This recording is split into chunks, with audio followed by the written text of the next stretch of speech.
Hey guys. So, recently I have been working on some stories and I'm feeling really good about these, to be honest. This is like perfect timing for me as well since it's about to be like New Year's in about like 12 hours. So, I just wanted to share some of these stories with you guys because why not? And I want to get you guys' feedback on these as well to see which parts you guys like about these stories and which parts could be improved. And just like your personal, like, creative feedback. Like, what would you have done? What would you have done with my story? And what elements would you have added in? Like explosions or something, I don't know. So, yeah. This one is called The Girl versus the Savannah. Tusk, Tusk, Tusk.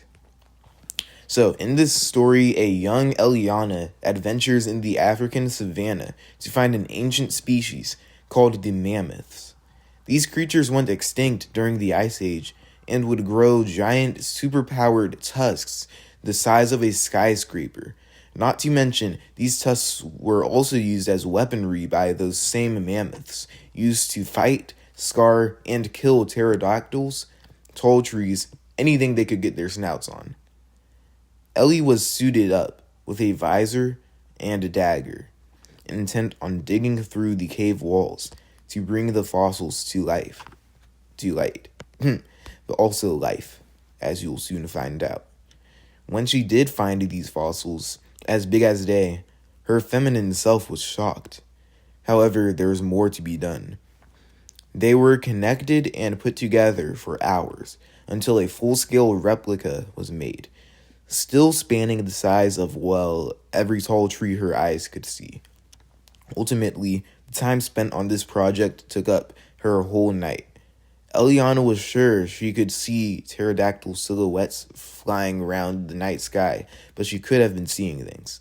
That but was put to rest when her sleep was rudely interrupted by Mr. Terry, short for the flying bird, at 4 a.m. dusk.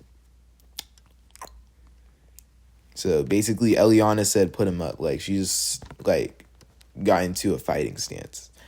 What the? She exclaimed, dodging and weaving to miss the bird at its full 6-foot length, soaring into her chest, straight into it. She was knocked out cold. Usually, Ellie is a matter-of-fact kind of girl. In school, she's always focused. But when this giant bird came after her now, she freaked out like a schoolgirl. Even wilder was when her mutant mammoth sprang up and grew legs, coming to attack the bird, engulfing it in its tusks with one swoop. Alrighty then. Thank you, Sir Mammoth, for saving my butt right there. It nodded its head, both tusks in her direction, as if to say, no problem, milady. The end. Now, if I were you guys, one question I would be asking about this story is, where were Ellie's parents during this whole ordeal? And something I would say is they were doing their own adventure in, like, Asia or somewhere. Like, as a story writer here, that's my answer. That's my lore right there for you guys. Yeah, her parents were just, like, going on vacation. Because, maybe this occurred during the summertime. And so it was just that season. Now, my next story, which I have just made, is based off of, like, this dream that I had. So let's get started. This is a story about social surprises, but also growth.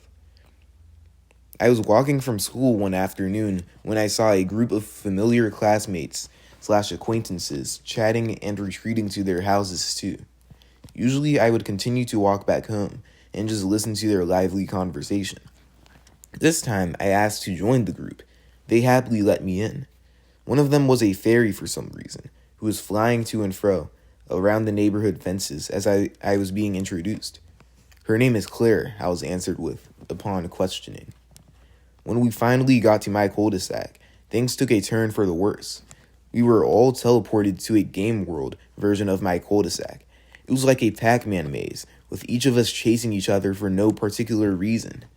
The fairy exclaimed, At least I can imagine that's what she was saying, since this crappy video game maze was probably her doing. Side story, I think this one was the best so far. Like, to be honest, all of this happened in my dreams. Like, I'm still coming to remember all of it. But yeah. So, side story, Captain Lizard was on a mission. A human disguised in a reptile costume, Cap was ready to rock when he first heard news of his latest mission. Apprehend Skillet Skull. Apparently, the guy's location was set at this theater, so Cap made his way there. Nothing could have prepared him for this, though. Mid-performance, Skillet Skull secretly called to another audience member to press a Molotov button. Next minute passed, and the whole stage was erupting in flames. "Shoot, where's my mission control agency?" Cap yelled into his headset. Nothing. No response. Cliffhanger.